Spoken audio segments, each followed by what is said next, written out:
आज अफसोस લોકો એમ કહે છે કે સરકારની સ્કોલરશિપ બંધ થઈ ગઈ. બિલકુલ ખોટી વાત છે. સ્કોલરશિપ બંધ થઈ ગઈ એની સામે કેટલી યોજનાઓ છે.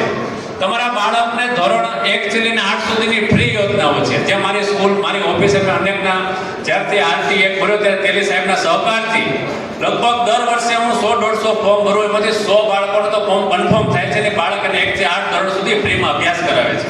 સાથે સાથે સ્કોલરશિપ પણ જુદી જુદી અન્ય પ્રકારની બહુ બધી મળે છે, પણ એ આપણે નથી લાભ લઈ શકતા.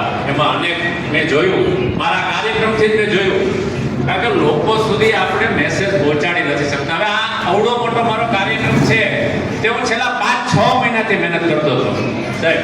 5-6 મહિનાથી મહેનત કરતો હતો. મેં જેટલા સોશિયલ મીડિયા ગ્રુપ છે, જેટલા આગેવાનો છે, જેટલી મસ્જિદો છે, ત્યાં પણ મેં જાહેરાત કરી કે ભાઈ તમારા બાળકો જે ભણતા હોય એના મને ખાલી માત્ર ને માત્ર લિવિંગ સર્ટિ પહોંચાડો, પણ કોઈ પાસે ટાઈમ નથી. ત્યારે એક મેં બે કોમ્યુનિટી એવી જોઈ છે દિલથી મહેનત કરીને, કે વોરા સમાજ ને ખોજા સમાજ, બંને કોમ્યુનિટીને મારા સલામ છે. કારણ કે તે લોકોએ એટલા ખૂબ સરસ મજાના ડેટા આપ્યા કે મારે મહેનત જ નથી કરવી પડી. ત્યારે હું તમામ સમાજને મારી હાથ જોડીને વિનંતી છે કે તમે થોડાક એક્ટિવ થાઓ. સમાજમાં એજ્યુકેશન હશે ને તો કોઈ માયકા લાલની તેવડ નથી કે તમને કોઈ પાછળ રાખી શકે, તમારી કોઈ અવગણના કરી શકે. આજ આપણે માત્ર એક કેસેટ કરી ગઈ છે કે નોકરી ક્યાં મળે. એટલે ભાઈ નોકરી કરવા માટે નથી ભણવાનું, નોકરી રાખવા માટે ભણો. આજ આપણે મુસ્લિમ સમાજના હું તમને એક દાખલા આપું. આફરીન લઈ લ્યો. આફરીના મોહમ્મદભાઈ જે તલાટી મંત્રી હતા એના દીકરા બે છે. કેવું સરસ મજાનું કેવડું મોટું બિઝનેસ છે. અત્તરવાલા લઈ લ્યો, આપણા મજુભાઈ લઈ લ્યો, બુરાની સ્ટીલ લઈ લ્યો, બધા જોઈ લો કેવડા મુસ્લિમોને કેટલા મોટા મોટા કંપનીઓ ચાલે છે. એટલે એ લોકો જેમ હારી ગયા હોય કે નોકરી ક્યાં મળે છે તો એને કાંઈ ન મળે, પણ એ ભૂલી જાઓ તમે.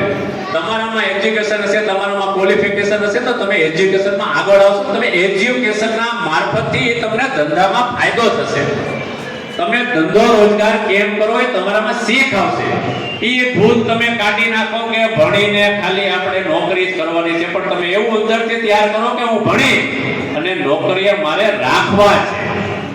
તમારામાં એજ્યુકેશન ક્વોલિફિકેશન હશે, તમારી નીચે તમે સીએ નું તમારે કામ હશે ને, તો તમે સીએ ને કામ આપી શકશો. તમે સીએ ને ભલે તમે 10 ભણેલા હશો ને, તમારો ટર્નઓવર મોટો છે તો તમારે સીએ પાસે જવું પડશે. સીએ ને કહેશો ભલે ભાઈ મારું કામ કર, મહિને મારે તમને મહિને કેટલા દેવાના. એવા અનેક જાતની જુદી જુદી વેકન્સી, અલગ જુદા જુદા ઘણા બધા પ્લેટફોર્મો છે. પણ આજ અફસોસ મારો મુસ્લિમ ભાઈ હિંમત હારી જાય છે કે આ રાજમાં નોકરી ક્યાં મળે. આ રાજમાં નોકરી મુસલમાનને જુદી જુદી તકલીફો જ પડે છે. એટલે ભાઈ મુસલમાનને તકલીફ પડે છે, તમારા મગજમાંથી કાઢી નાખો. આ સરકારની કેટલી સરસ સરસ યોજનાઓ છે, એમાં ક્યાં એવું વાત કો દેખાડો મને કહેજો. આયુષ્માન કાર્ડ 10 લાખની દવા એવું કહેતું હોય કે હિન્દુ મળે મુસલમાનને નથી મળતું. વૃદ્ધા પેન્શન છે એમ કોઈ તમને કહેતું હોય કે મુસલમાનને વૃદ્ધા પેન્શન મળે ને હિન્દુ નથી મળતું, હિન્દુ મળે મુસલમાનને નથી મળતું.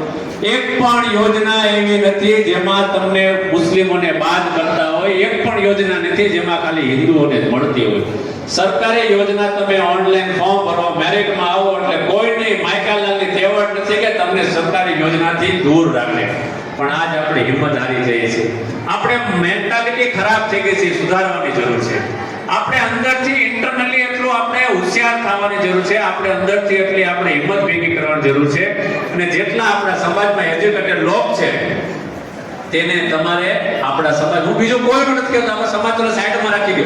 મારા સમાજમાં ભણેલો છે તો હું મારા સમાજ પૂરતું, મારા કુટુંબ પૂરતું, મારા સગા પૂરતું ખાલી ધ્યાન રાખું કે ક્યાં બાળકો ક્યાં ભણે છે, એને કઈ જરૂર છે, એને હું કેમ મદદ કરી. ખાલી તમે એટલું કરો તો ઇન્શાઅલ્લાહ મને અલ્લાહ પાસે એટલો ભરોસો છે કે આ આપણા મુસ્લિમ સમાજ ક્યાંય પાછા નહીં પડે.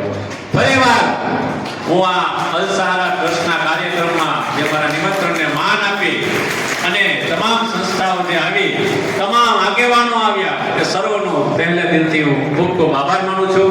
અને અલ્લાહ પાસે દુઆ કરજો કે અમારા આવા તમામ કાર્યક્રમોને વધુને વધુ સક્સેસ જાય. અલ્લાહ હાફિઝ. શુક્રિયા.